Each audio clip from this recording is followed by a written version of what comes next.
Hey, graders, how you doing? Mr. Garnett Cook here. If you listened to my last screencast, you know that I told you that later in the week I was going to do a screencast specifically about banks and banking. The reason for this is that the banking system in the United States was a really important part of the Great Depression story, and at least in part helps explain why the Great Depression was as bad as it was. So in this screencast, we're going to get a little bit more into what banks are, how they work, how they can fail, because banks can fail, and what happens if they do. And the Great Depression is one of the answers to that question. Anyway, I want to begin with March 12th, 1933. So Franklin Roosevelt was sworn in as president in March of 1933. This was really at the height of the Great Depression. And he, just a week into his presidency, gave the first of what would famously be called his fireside chats. These were radio addresses to the United States. And in these fireside chats, he would talk about different issues. I think there were 27 total fireside chats or something like that during the course of his presidency. This very first one was about banking. And I'd like to play a part of it, just the first minute or two of this radio address, because it's relevant to what we're talking about today. Ladies and gentlemen, the President of the United States. My friends, I want to talk for a few minutes with the people of the United States about banking, to talk with the comparatively few who understand the mechanics of banking, but more particularly with the overwhelming majority of you who use banks for the making of deposits and the drawing of checks. I want to tell you what has been done in the last few days and why it was done and what the next steps are going to be. I recognize that the many proclamations from state capitals and from Washington, the legislation, the Treasury regulations and so forth, couched for the most part in banking and legal terms, ought to be explained for the benefit of the average citizen. I owe this in particular because of the fortitude and the good temper with which everybody has accepted the inconvenience and the hardships of the banking holiday. And I know that when you understand what we in Washington have been about, I shall continue to have your cooperation as fully as I have had your sympathy and your help during the past week. First of all, let me state the simple fact that when you deposit money in a bank, the bank does not put the money into a safe deposit vault. It invests your money in many different forms of credit, in bonds, in commercial paper, in mortgages, and in many other kinds of loans. In other words, the bank puts your money to work to keep the wheels of industry and of agriculture turning round. So what you just heard there was a short clip from Roosevelt's fireside chat. And if you were paying attention, you will notice that he was talking to the nation about how the banking system works. A little bit of historical context. In early 1933, banks across the United States were failing at an alarming rate. And some people thought that the banking system itself was on the verge of collapse. And so Roosevelt goes on the radio, and his goal is to try to stop panicked Americans from withdrawing their money from banks. He's trying to stop what some people fear is the imminent collapse of the entire banking system. And what I want to go through in this screencast is why that would have been such a disaster for the American economy. Let's start with the basic question of what a bank is. Banks are businesses, and their business is taking in deposits from people and giving out and performing financial services for a variety of purposes. They invest, they loan money out to other people. If somebody wants to start a business or buy a car or buy a home, they can get a loan from a bank. So for a lack of a better way to describe it, banks sell money, and they sell your money.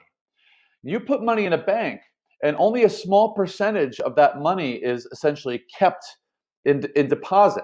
The rest of that money gets sent out into the economy, invested in one form or another for a variety of different purposes. And that's how banks make money.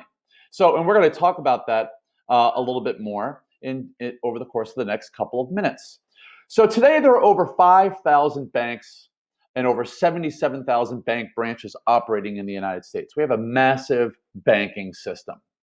Some of the most well-known banks you may know: J.P. Morgan Chase, Bank of America, Wells Fargo, Citibank. Those are among the biggest banks in the United States that have thousands of branches. We have a central bank of the United States based in Washington, D.C. It's called the Federal Reserve, more commonly referred to as the Fed. And this is a central bank that essentially sets what we call monetary policy for the whole country. They control, number one, how much money there is available in circulation in the United States. They control things like interest rates. We'll talk more about that in just a second. So we have a central bank that really is the heart of the entire American banking system. What do banks do? So let's just take a very simple, this is a very good illustration. Let's say you put $100 in a bank, all right? Banks will keep a small percentage of that $100 in what is called reserve, so that if you go to withdraw money from the bank, money is there for you to withdraw. The rest of it gets loaned out. How do banks make money? They make money primarily on interest paid in loans. So for example, if I take out a $10,000 loan to buy a car, I will have to pay back that $10,000 to the bank. In addition to that $10,000, I will have to pay back money above that and that's what we call interest. So the bank will give you $10,000, but you'll wind up paying back that $10,000 plus more, because that is the deal you make when they give you the money to buy the car. That interest is the bank's profit. That's how the bank makes money. They also make money on things like fees. You go to an ATM, sometimes you have to pay a fee. And banks invest money, and their investments also bring in money. Why are banks important? I always use the metaphor of the circulatory system and the human heart. And you think about a human heart, it's pumping blood throughout the body to help keep the body functioning. Banks are, for lack of a better way to describe it, the circulatory system of the United States economy. Banks are the heart of it. Banks are essential to keep money flowing through our economy. And so without a banking system, you would not have that mechanism for helping keep the wheels of industry turning in this country. It could be economically disastrous if you didn't have banks. So banks really are the heart of what makes our economy run. How do banks fail? Banks can fail well, let's start with this point. If you are a depositor, all right, and I said this already, if you deposit money in a bank, the money that's deposited gets invested. Banks have a responsibility to loan money out and invest money wisely. So if I go to get a bank loan, for example, banks will check my entire financial history. They'll check and make sure I pay my bills on time. They'll check and make sure I have money and I have a job and I can do all that. Because they want to know, can this guy pay the money back? And if they determine that I'm a risk, that I might not pay the money back, they won't give me the loan. Banks in the past have been risky with their loan giving, and that has come back to haunt them at various times. Also, when economies go south, when economies start to falter and people lose jobs, people might take money out of a bank. And that's not good for the bank, because the way the bank keeps operating is if money is in the bank. That's why if you go back to the fireside chat, Roosevelt was trying to educate people on how the bank works, because he was worried that people were going to keep trying to withdraw their money from the bank. Now, we have systems set up today to try to prevent that from happening. But very simply, if a bank does not have enough money to keep itself in operation, much like other businesses, a bank can fail. If a bank reaches that point of failure, we'll get to into a second what happens to people who have put money in the banks. We'll come back to that in just a second. So what happened in the Great Depression? Well, in a nutshell, banks failed all across the country. If we were to go back to the 1920s, we started to see bank failures in the mid part of the country, the Midwest, the Great Plains, places that relied heavily on agriculture. Because in the 1920s, there was a huge, basically agricultural depression in the Midwest, brought about by a combination of drought and money lost from competition around the world. And there were a lot of these like small banks in these farming towns that barely struggled to stay open, and they were loaning money out to farms. When farmers started to lose their money, they started taking money out of banks, and these sort of small town banks couldn't survive. So the banking system was starting to have trouble in certain parts of the country, even before the stock market crash. Now, the market crash is going to set up a chain reaction in the first few months after it crashes, which is that people who lost money in the stock market or people who feared that the economy was starting to go down, people started going to banks to take their money out because they didn't have a lot of faith that their money was safe in the bank.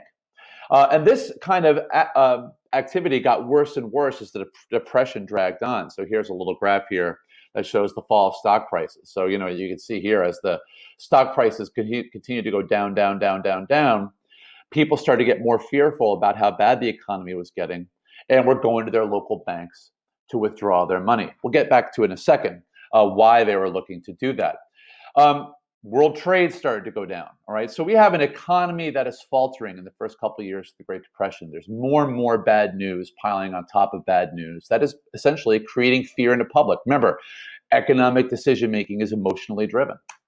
So people started rushing to banks. All right, this is a couple. I'm going to show you a couple pictures here. This is what is called a bank run. People are running to banks to withdraw their money in the early 1930s. Why are they doing this?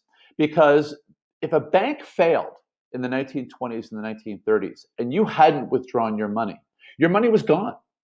So when people were lining up to take money out, banks only had a certain amount of money available in-house to be able to meet those demands and to do their withdrawals. At a certain point, the banks simply had no more money because a lot of the money that they had taken in, they had invested. That's what banks do. They're sending money out into the economy. So when people were running on banks to get their money out, some people were not able to. And if a bank failed, you lost your money. It was gone. All right. And that was a very, very important point. And it's part of why there are so many bank runs in the early 1930s. Here's another picture of a 1930s bank run to give you a picture of what this looked like. A lot of panic in the country in the first couple of years of the Great Depression. Here's a graph that shows you bank failures between 1925 and 1933. So 33 is the peak, 4,000 bank failures in 1933. That's the year that Roosevelt comes to office and is given that fireside chat because the banking system really is on the verge of collapse at that point. Roosevelt declared what was called a bank holiday. All right, and this is he went on the radio for his fireside chat in the middle of this bank holiday. So when he became president, banks were failing at an alarming rate. So he declared a bank holiday. He closed all the banks because if a bank's not open, people can't take money out. He gave this fireside chat, urged people not to withdraw, and it worked. After his fireside chat, there was a slowdown of runs on banks, and the bank failures started to go down. So he was given some credit for stopping what was really a slide toward economic disaster. Now, Roosevelt also did something, or Congress and Roosevelt did something that still has impact today. They passed a banking law in 1933 that created what is known as the FDIC. FDIC is a program that essentially insures your deposits. So if I put $1,000 in a bank and that bank fails, the FDIC will insure my deposit so I can get my $1,000 back. The purpose of the FDIC is to make people feel secure in putting their money in a bank. Now, they will insure deposits up to $250,000. So if you had $500,000 in a bank and it failed, you would only get up to $250,000 back. So you still need to be smart about how much money you deposit in a bank. But FDIC banks, and if you go to a lot of banks, you will see a sticker on the door when you walk in that says FDIC. That is the government's way of saying to you, feel safe about depositing your money here because if something bad happens, we will insure you. We will make sure you get your money back. And FDIC has gone a long way toward helping our bank system stay more stable. But in the 1930s, it was not, and banks were collapsing at a rapid rate. And that is part of what Roosevelt is trying to stop with that fireside chat. So that's a lot of information about banks. I have more I could say, but I'll stop there. If you have any questions, you can send me an email. Otherwise, I'll talk to you again next week.